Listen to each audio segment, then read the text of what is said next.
Guys, tara, samahan nyo ako at mag-print tayo ngayon ng Glowfish Tetra. Pero bago yan, gagawa muna tayo ng cage dahil kailangan nila ng cage pag nag-print.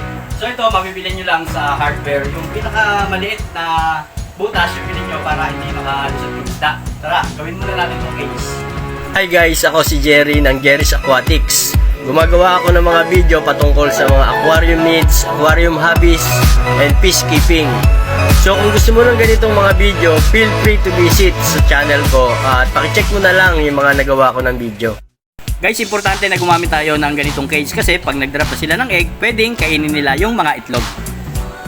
Okay, so ito mga kabisda, dalawa yung gagawin natin kasi dalawa yung i-breed natin ngayon na Glowfish Tetra. Yung magkakulay na glowfish, then subukan din natin na mag-breed ng magkaibang kulay kung mag-breed nga ba sila. Guys, ganito lang yung ginagawa kong paggawa ng cage. So, gagawa lang ako ng pie-square, then gagamit ako ng cable tile. So, lalagyan ko rin ng styro para pag nilagay natin doon sa top ay lulutang. Okay mga kabisda, ito, nakagawa na tayo ng dalawang cage at dalawang klase yung i-breed natin. Dalawang kulay na Glowfish Tetra. So, tara, mag-breed na tayo. Okay mga kabisda, at ito na ngayon yung mga Glowfish Tetra natin na i-breed.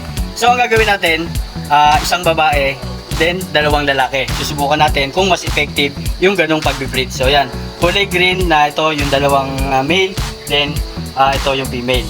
So ito naman, yung parang ma-red na to, ito yung female, at then ito naman yung yellow, yung ipa-partner natin sa kanya na dalawang male. So yan, kung hindi kayo sigurado guys sa gender, so yan kasi mapapansin nyo talaga yung tummy niya o yung pinakatiyan niya, naka-albok na siya, kumbaga mataba na. So yan, ready to breed na siya talaga. So ito naman yung mga male, mapapansin nyo dyan, sobrang nipis at halos walang bubukol dun sa tiyan nila. Lalo na kung tinignan mo sila pag sa top view. So yan, mapapansin nyo ito yung male natin, halos wala talagang makikita na tiyan. Hindi gaya dito sa female, kung mapapansin nyo, ayan o, ang taba nung tiyan niya. Kahit dito sa kulay green, so ito yung female, mapapansin nyo, ang taba na rin ng tiyan.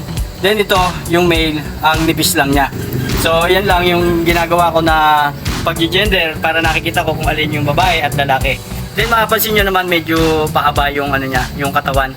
Di gaya nitong mga female. So yan, medyo pa-round siya. Then yun nga, mataba yung tiyan. Okay mga kabisda, ito, nakigaya ko na yung mga kakailanganin natin. Yun nga, mag-start na tayo mag-breed. So ito yung gamit ko na tub. Nasa almost 20 gallon yung laman niyang tubig. So mas maganda kasi mas malaki yung lagayan natin. Kung meron kayong red tub, mas okay yun. So nilagyan ko lang siya ng tubig ng mga nasa 8 to 10 inches yung taas ng tubig niya. Huwag sobrang lalim kasi pagka na-touch na yung mga fry, pwede hindi sila makaahon agad, pwedeng malunod. So yan, ang gagawin ko lang muna, itong tubig na nilagay ko dito is stock water. So lalagyan ko lang siya ng isang kutsara kasi. Okay na to para makatulong lang din na makondisyon yung tubig natin. So yan, isang kutsara asin lang yung nilagay ko. Then guys, maglalagay din ako ng water conditioner.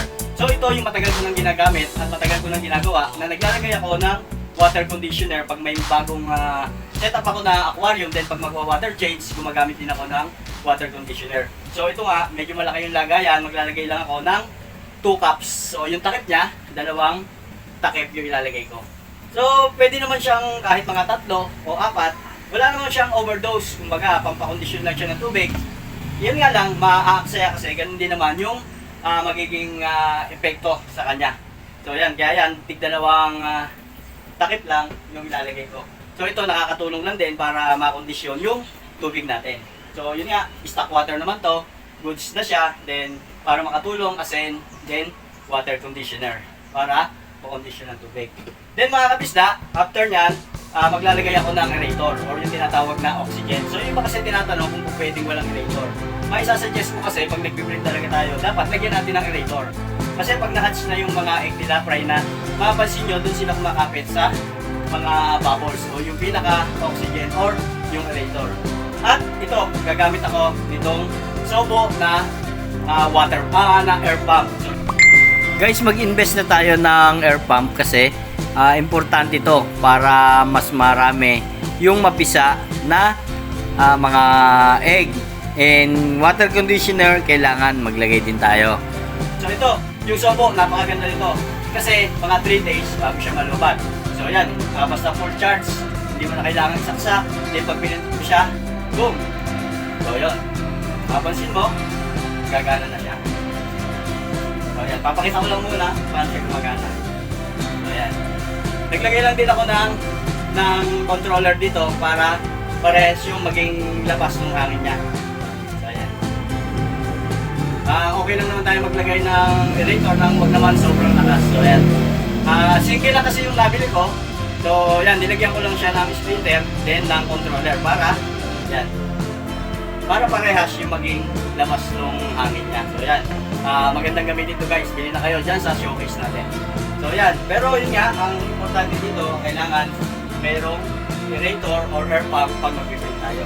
Okay mga kapisda, ang next na setup na natin, yung pag-build na natin, then ilalagay na ngayon natin itong mga isda. So yan. Dito, yung green, sa green. So yan. Ang gagawin ko dito guys, i-acclimate ko muna ng at least mga 30 minutes. So, kasi nga, bagong tubig to, para maging parehas yung klima ng tubig nila. Kailangan, i-acclimate muna natin. Okay, maghintay muna tayo ng 30 minutes.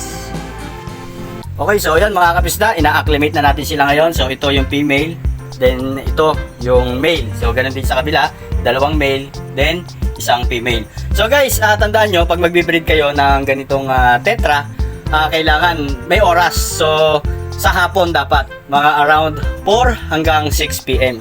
Yon ang time na kailangan nila na magkasama sila.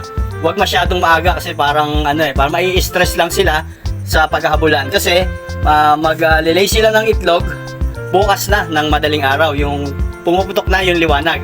Yon, yung nag-aagaw na yung liwanag, yung papaliwanag na, doon sila mag-i-start na mag-lay ng egg. Okay, ito na mga kapisda, after 30 minutes at sakto, alas 4 na ng hapon or 4 PM. So yan, i-release na natin, magsasamahin na natin sila.